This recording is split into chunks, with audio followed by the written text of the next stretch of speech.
Welcome to EDO Breakthrough, the podcast where we tackle economic development challenges head on.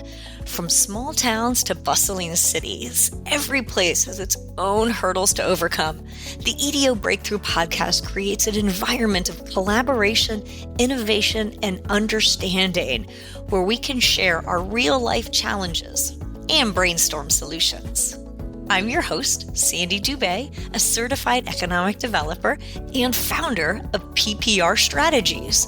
Each week, we'll be welcoming a different, brilliant, place-based mind to talk through real-life economic development challenges that have been shared with us by you, our gracious listeners. I'm joined today by Subash Alias, who is with the Missouri Partnership. Subash, would you mind introducing yourself to our listeners? Yeah, Sandy, thank you for having me. Subash Alias, I'm with Missouri Partnership. I've been at Missouri Partnership for close to 14 years, and this November will be 30 years in this industry. So I started back as an intern at a group called the St. Louis Regional Chamber and Growth Association almost 30 years ago, and it's now called Greater St. Louis Inc. So it has a new name, and it's a different organization. But then I went to Pittsburgh to work for a similar group called the Allegheny Conference on Community Development, specifically the Pittsburgh Regional Alliance. So I was in St. Louis for 9 years, went to Pittsburgh for 6.5 years, and then came back home to Missouri to work for Missouri Partnership. And then I've been in this role as CEO since 2019. That's awesome. I also started my career as an intern in economic development. Oh, yeah? Yes, back in 1995. So that is also 30 years ago. It is. Happy 30-year anniversary, Sandy. Oh, my goodness. But yes, I started PPR Strategies 23 years ago, and then worked in economic development part-time while I was still growing it for about 2.5, 3 years. And so for the last 20 years, I've been full-time economic development. You've just continued to grow and take over the Midwest. This is great. It's been really a fantastic journey being in St. Louis, I grew up in St. Louis and in Columbia, Missouri. So starting in St. Louis, and I just had a fantastic time in Pittsburgh too, and still have friends there and stay in touch with everybody there. And then coming back to represent Missouri again, back to my home state, has been really fantastic. Yeah, it's been great. I've got to do something properly to celebrate 30. Yes, I think we definitely do. I'm curious in some differences. Obviously, those are similar but very different regions. Were you seeing a lot of differences between Pittsburgh, St. Louis, and the state of Missouri? I think if you compare Pittsburgh and St. Louis, right, because we're talking two metropolitan areas, there were some incredible similarities. When I was there, when I was in Pittsburgh, it made it really easy to make that transition because, one, I could see the differences that I don't think Pittsburghers quite realized. And again, I'm talking back in 2004. When I first went there, I thought downtown Pittsburgh was really remarkable. It was really active. It was bustling. But Pittsburghers did not think so in 2004 because Pittsburgh kind of had a heyday in the 70s. And I'm sure the downtown was quite more active in the 70s than it was in the 2000s. But I was still quite impressed with downtown Pittsburgh in 2004, and actually the entire time that I lived there. One thing I thought that St. Louis may have had on Pittsburgh were the suburbs. So the suburbs in St. Louis were really nice. I grew up in the suburbs, and they were pretty extensive. But they're two different topographies. So what's very different? The topographies are very different. Pittsburgh is hilly, whereas St. Louis is relatively flat. Both are river cities. Both claim to be the gateway to the West, which is that I found that to be comical. Both claim that. Both river cities in Pittsburgh, they have the Monongahela and the Allegheny come to form the Ohio River. In St. Louis, you've got the Mississippi and the Missouri River coming together, but it just remains the Mississippi. So they just name it three different rivers, but the same thing's happening in St. Louis too. And so population size of the metros were about the same. The cities were about the same in size. At the time, they both had the same sports teams. I mean, it was quite similar. But, Wow. Yeah. and Pittsburgh had kind of a Midwestern feel with some East Coast there, right? It was a little bit of both. And St. Louis kind of has an East and West together, It's very Midwestern in St. Louis. So it's a lot of similarities and some differences. Yeah, I haven't spent much time in St. Louis. I've spent a little bit of time in Pittsburgh, and yeah, truly the renaissance that they have experienced.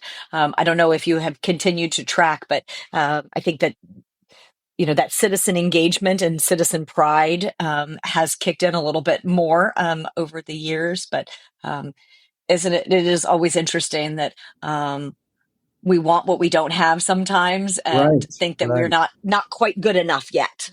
Yeah, exactly. Both regions have that. Both regions kind of always felt like we could do more. Both regions kind of had like a big heyday, you know, and both are very tied to sports. Very heavy sports cultures in both cities. Cool. Well, let's dive in a little bit to your current role now for the last, what did you say, 14 years at the Missouri Partnership? Yeah, it's been 14 years. Yeah, so you know, um, so our organization, Missouri Partnership, so we're a public-private nonprofit economic development group, and so we were set up really to do marketing and business attraction for the state. So our public sector partner is the Missouri Department of Economic Development, and our private sector partner is the Hawthorne Foundation. So we don't, DED, which is Missouri Department of Economic Development, works on expansion, retention, and startups, and we really just focus on new business attraction. And so our public-private nature enables us to do that with the private investment from the Hawthorne Foundation. That's great. One of the things that your colleague and I were talking about before this conversation was your Raise the Bar program. Yeah, And helping communities with their capacity building, and really helping your initiatives to help communities strengthen and become more competitive, so that you will have a stronger product to market in your attraction efforts. Can you talk about that a little bit? yeah. So if going back to, so the reason why we did this is because we are only as strong as our local economic development partners are. I mean, partnership is in our name. We don't do this work alone. We do it with our economic development partners all over Missouri. And so what we found is that the more prepared a local community is for a business attraction opportunity, the higher likelihood we have of winning that opportunity. So if they win, we win. But what we found is that Missouri is a big state and a diverse state. So not everybody has worked on a business attraction opportunity on their own. Like many have, but many have not. And so what we thought we would do is we would do this capacity building, and it comes in three forms. Raise the Bar Train. These are kind of training sessions and workshops that we host. We would do them in person, and we've done them virtually. And so these training workshops, they're basically the basics of how do you fill out an RFI? How do you present your community? How do you use things like Google Maps or Google Earth for images? So it's kind of very basic, a couple of hours of training, and we do these kind of sessions around the state, and we do several of those for our partners. And then another thing we got into was called Raise the Bar Assess. And I think we've been doing this one for maybe 11 years or so. Raise the Bar Assess is where we put a community through a mock site selection exercise, or a drill, if you will. And so the idea here is we hire a site selection firm, and we try to go with different firms whenever we do it, so we can get different. Not because some firm didn't do a good job. We do it to get we want the experience too for our team. So what we do is we hire this firm, and they will model a particular project. Right now, we're modeling a food and beverage project. And so what happens is they send out the RFI. We'll pick 6 communities. They'll send out the RFI to those communities. The consultant will review their website, their RFI response, and then we have a site visit, whether they did a good RFI or not, because it's a mock event. We have a site visit. So we bring the site consultant to the community, and then the community goes through this simulation of this is how I would present the community. These are the people that I would bring into it. And so that's about a full day in the community. And then there's like a half day, kind of like a public session, a little bit of feedback, which is private. And then the community partners get to hear what is site selection, because this is a big mystery to most individuals, especially board members and stakeholders of communities, right? So that's part of what Raise the Bar assesses. And we do about half a dozen communities with that. And then Raise the Bar Compete is our third component. This is about 4 or 5 years old, where we found that we were not as competitive as we could be if we don't have large industrial sites. So there are all these headlines of these mega projects sprouting up, and it's really unnerving when we get stakeholders coming to us and saying, how come you didn't go after, insert name here, right? So our response is we just don't have the sites that were ready for that. So we sought to find sites. So our goal was to find 3 mega sites, which we would define as 1,000 acres with rail, and then 10 premier sites, which we would say would be 200 acres, and we wanted half of those to be rail served. And so we hired another site selection consulting firm to scour the state. I mean, the state was their canvas. We did not tell them we need one in the eastern side and one on the western side. We said, you tell us where we should be focusing. And that's what they did. And so we have done mega sites, premier sites, and we are underway doing another round of premier sites, so the smaller sites. So we figured if we look for 1,000-acre sites, we're going to find 500-acre sites or 200-acre sites. So we started with the large, and then we would kind of round out with the smaller ones. Wow, I want to dive a little bit deeper. So I'm curious with with your first part, that, training on RFIs and those responses and stuff. Have you seen results in general, or through that, have you seen stronger applications? Were people like, hey, don't tell me how to do this, I've got ideas? Or were they like, oh, thank goodness, I hate having a blank cursor, blinking at me, didn't know where to start? What has been the response there? Yeah, it's been very positive. It has been very positive. The we're everybody, and here's the best part about it. The communities that have done it are a wide range, from we've never seen an RFI before, or we've seen them and we don't know what to do with them, which is good. That's great. That's the whole idea.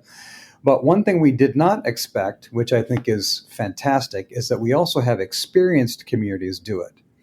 So I equate this to the good student who is asking for extra credit, right? Like that's kind of what it is. They want to get better. They're already well equipped at doing RFIs, but they want to get better.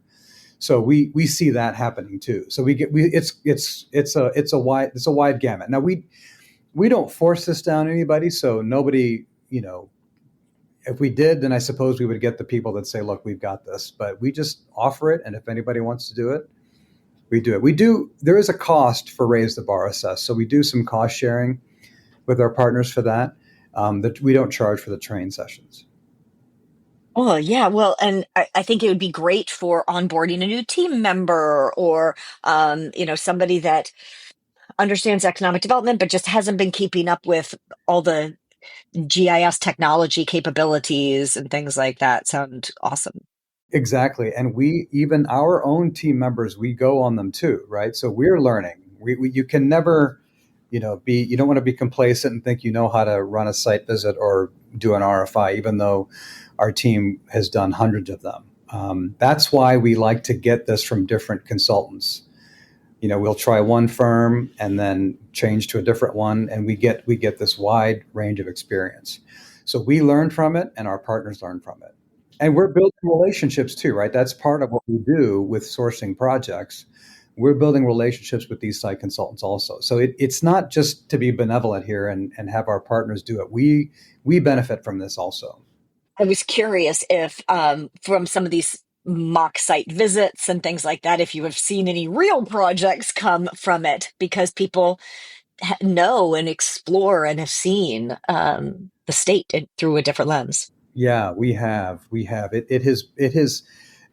It's something. This whole thing is not something that was our kind of primary function, if you will, and this has just taken off to become so successful. It helps us. It has prepared our partners. It has garnered projects. It has been incredibly successful. The one issue we have with it is we are only so many people, and there are so many communities that should go through this. So we're kind of barely scratching the surface. Like, it would be great if every community could do this every year, but that's a perfect world, right? Like, we don't have the bandwidth to go through this with everybody all the time. So, and not every community knows that they have to do it. That's our biggest concern, is we get these communities that like, kind of like what you said, they think, well, we've got this, so we don't need to go through it. But they're also the ones that do need to go through it. But we don't force this down anybody either. Mm-hmm. That's awesome. Any lessons learned? Anything that you have modified or are doing a little bit differently? Obviously, you mentioned the trainings being in person and having a virtual component. I'm sure that was something that probably the pandemic necessitated. But now, how much of us, we're not doing this podcast interview in person, we're doing it online. Mm-hmm. So I'm curious how the program has evolved in the last few years. Well, doing it virtually with Raise the Bar Train, we used to do those in person. We would have to travel around, but now we've opened it up to so many people. If they want to do it, we can do it without the travel, because that's the short session. We still prefer to do it in person, but we can do it virtually like this. The big lesson that we found. So if I can go back to this Raise the Bar Compete, this was the large industrial sites. That's probably where we learned the most, because that was also new for us. So we'd been doing Raise the Bar Train for 10, 12 years, but Raise the Bar Compete is relatively new. So again, that's defining the large industrial sites. So what we found was, in Raise the Bar Compete, there were so many sites to get our hands around, right? It was a lot of work to find the sites. Then once we identified them, we had to control them, because we were concerned about doing all this work, identifying sites, and then somebody could come in and chop it up, right? The whole idea was to find large industrial sites. It wasn't to find industrial parks. So somebody could come and follow our homework and then buy a site and then chop it up into 5-acre sites, which that's okay, but we want to reserve large sites to keep for single users or maybe 2 users. That was the idea. So we relied on our local partners to control them, but we did not do the control part. So we had a wide range of experience of local capabilities and enthusiasm, right? We'd have to have a local partner go up to a landowner and say, we'd like to put an option or buy it. And not everybody's going to do that the same way. So that was probably one of the biggest lessons, is just the wide range of experience we had in controlling sites. The one thing that was really great that we did not expect was our friends at the Department of Economic Development. They put forth $75 million in funding to help improve the sites. So we have identify, control, improve, and then market them. And so that was excellent. That the timing was good. We have been clamoring about this site issue, even though Missouri is a huge state and also relatively flat, we still had a shortage of large industrial sites. Now we have a lot of them. And so, but it was even more attractive because the Department of Economic Development and the General Assembly put in this money to help improve some of these sites that needed some level of utility extension or road improvements or something like that. And then the other lesson learned here was marketing. We have found the interest in these sites to be far more than we expected, that we've almost not had to go through the heavy marketing that we had planned. So a lot of those sites have been put in front of companies, and there's been a tremendous amount of interest on them. So we anticipated having to do heavier marketing, and we didn't really have to. That's great. And yes, I mean, I see so many different elements of it's confidential. You don't want things to get out so that your, large sites don't get, you know, snatched up by somebody else who's trying to profit, like you said, kind of chop it up into little pieces. Right. We're PPR. We're working on with a state organization right now on a site readiness program, and it is that investment in economic development from an infrastructure perspective is so critical in figuring out having that product that businesses can come and expand. And I'm a little jealous of 1,000-acre sites. That's that's good. That's I good. know. Everything is relative. So I'll tell you a story. When I first started in Pittsburgh, Pittsburgh has topography, so finding 50 acres is challenging. And I remember being with a colleague, and we were driving around. It was like my first week on the job. We were driving through a part of southwestern Pennsylvania, and he said, "Hey, I heard that there could be 50 acres over here."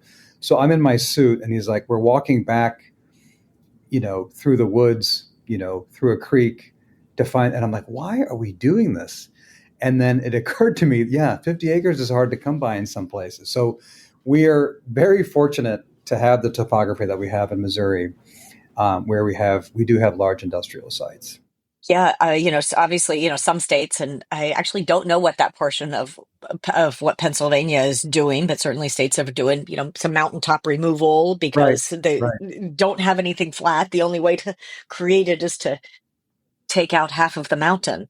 Yeah, yeah, So and I know that they have been doing that. When I was there, they had an initiative for large industrial sites as well. Again, everything is relative because of the expense of taking the tops off mountains or whatever. They have some somewhat unforgiving topography, but they have other strengths too. Everyone kind of plays to their strengths. So I'm curious if, for those of us that other listeners that are here that are, listening in to our conversation today and are thinking about doing something like this in their community from a capacity building initiative, training team, things like that, what would you recommend as a first step for somebody? I think it's determining, is this needed? So again, I think it's different for each one. I think the easiest thing is raise the bar, train the training sessions that you can hold virtually for a few hours for community partners. So there may be good like state associations that you could start with. Our state association is called Missouri Economic Development Council. They have districts. So it could be starting with one of the districts and saying, we're holding a train session if you'd like to participate. Again, with things being virtual, it's so much easier. But, if there's a state economic development group or a regional economic development group that sees all the RFIs, they could just quickly put together, a bit of a curriculum around it. Somebody who works on the RFIs. The other part is, what are the resources that are out there, right? If you've got to find data, that's also a part of it. So I think, somebody who is in research could help develop the program too. For the training program, where we would bring a site consultant in, that is more involved. That would be, I would look to see which communities seem to have the greatest product, but maybe they don't know how to position themselves as well. And again, I think a state or a regional group might see that. Then again, like I said, you've also got these A students that really want to shine even brighter. So there are also the great ones that know how to do it, and they just want to improve their game. So finding the ones that need the help and finding the ones that would really benefit from it. I don't think you want anybody who is resistant to it. Like that won't really work out. And then the raise the bar, compete, finding the large industrial sites. The thing that I liked about this the most is that we hired an outside firm to do it. We to we wanted them to tell us where should we look. Like I said, we said put all the politics aside. Like, we don't care if they're all in one part of the state or if they're geographically spread throughout. This is not the time to cater to anybody. We are catering to site consultants, and that's what we need to do. So I think that's important, is to have this firm. And here's the beauty: the site selection firm, you can blame them for it. How did that go over? I'm curious. Were they spread out across the state? Did you have people come to you saying, "Oh, come on"? Yeah, Mhm. so fortunately they were spread around the state. The reason for that is because they followed the interstates.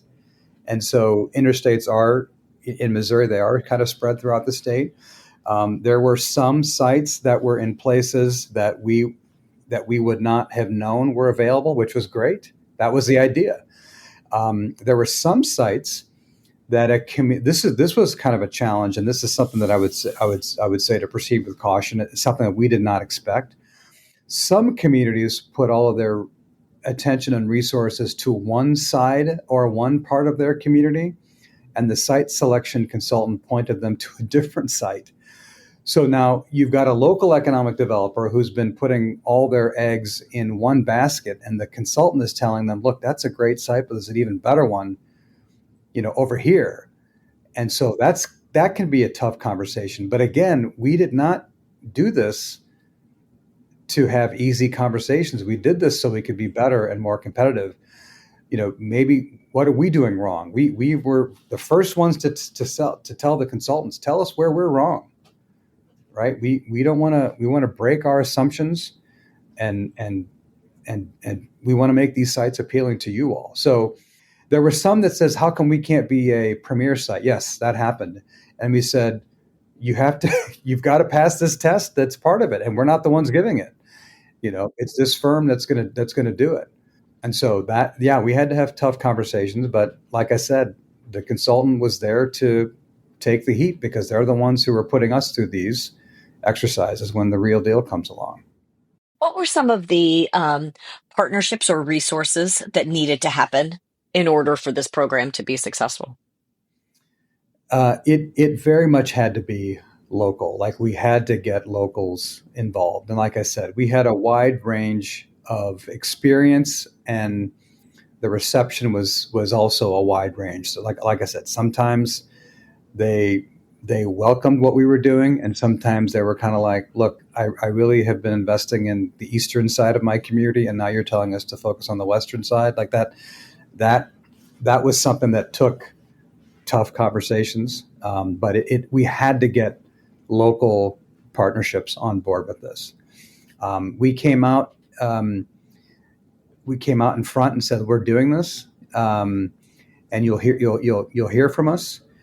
We engaged with our utility partners, the co-ops, the investor-owned utilities, because they had to be part of this. Gas, water, wastewater, all of these folks, utility partners, had to be on board and had to be made aware of this too, because it helps everybody that we do it. So we even had our utility partners kind of help us determine who should we select in this whole process. They all waited on that. We all wanted to kind of pick the right firm. We didn't want to have someone say, well, you didn't pick a firm that did a great job or whatever. We didn't want any of that stuff either, right? Because we are putting the blame on this firm if they didn't pick your site. We're not the ones who told them to pick your site. We were very clear. And in fact, Sandy, there were sites that we thought for sure would pass the test. This is why I love this program. There are sites that we thought for sure would pass the test. We said, well, we know that this and this one will be premier sites or mega sites, and they came back to us and they said, no, those are not your best sites. Wow. Yeah, we had egg on our face. Well, and when they can tell you, like, and this is why we were looking at it through our lens, and this was the list, and this was the criteria, and this is how things are today, maybe not how they were 10, 20 years ago when that site got on your list initially. Um, in an economic development where it's so hard to remove something to say we're going to stop marketing or stop doing that thing, and instead do this other thing, sometimes that change gets a little resistance. Yeah, yeah. No, it was a wake up call for us too. I mean, we're not. I mean, we do this all the time, but we're not. We're experts, but these site consultants do. They're looking at very detailed. I mean, their engineering is behind them, right? They're doing a lot to this, and what we thought was good, they thought was not, and they turned on sites that we didn't think were as attractive as they thought they were. So it was this did exactly what we wanted to do. What's the next phase? Do you have the next thing? Yeah, we're not there yet with this. So one, we're going to continue with the large industrial site development. We'll continue with the training programs, continue with the assessments. All that's going on. The next thing is to find a better way to distribute these RFIs and to gather the information from our partners. I mean, we're in 2025, 30 years, right, Sandy? There has to be a better way. At least we're not faxing any. You're not faxing anymore, right? Like, I remember standing in line to send a fax. Yes, back in 1995, yeah. standing in line. Yeah. But no, there has to be, we have to leverage technology better to distribute our leads and get them back from our partners gathering this information. So we're exploring platforms for that. And the issue is how do we scale it? And so we are sending out a lot of, we're sourcing a lot of projects for the state and sending them out to our partners, a lot of them, to the point where a lot of our partners are overwhelmed with them, right? We call it RFI fatigue. Like there's a lot.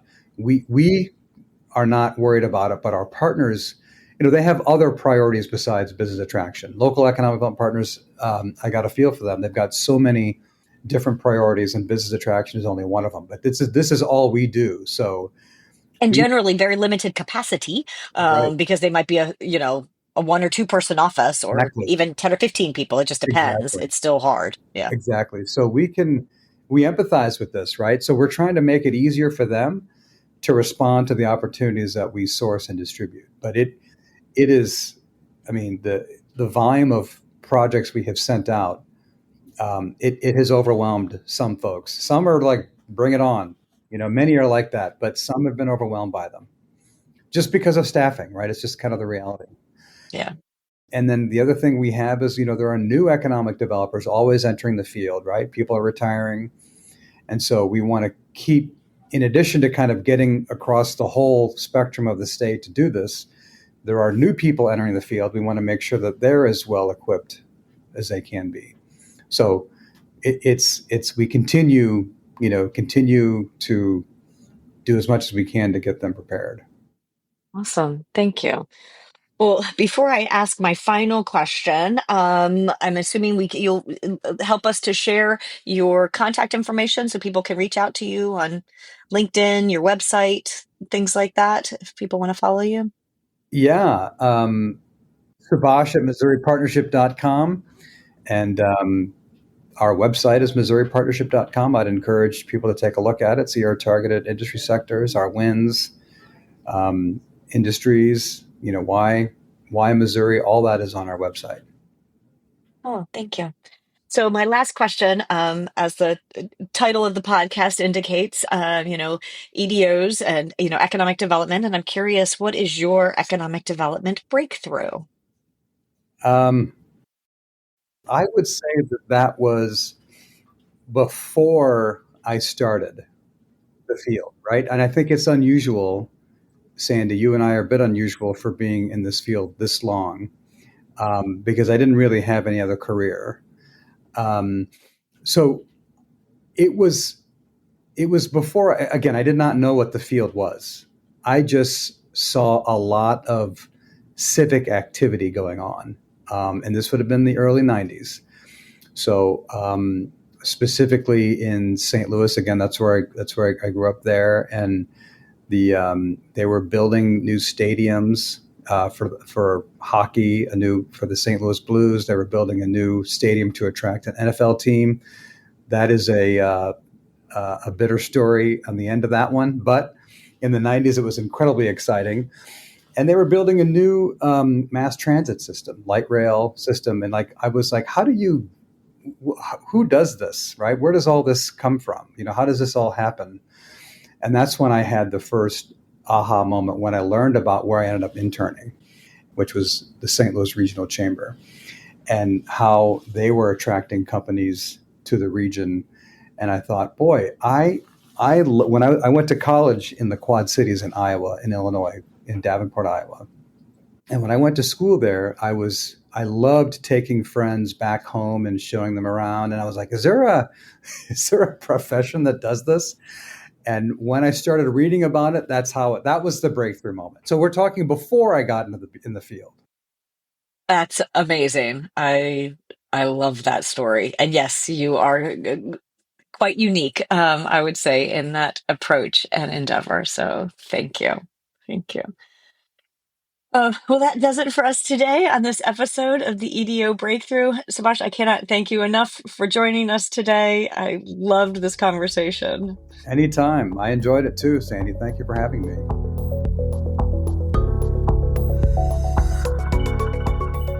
The EDO Breakthrough podcast is brought to you by PPR Strategies.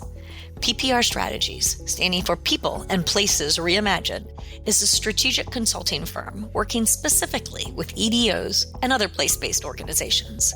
We share the unique stories of communities through communication, strategic planning, marketing, media relations, and more. Visit us at pprstrategies.com and find our contact information in the show notes. I'd like to give a big thank you to you for listening. Remember, together we are unstoppable.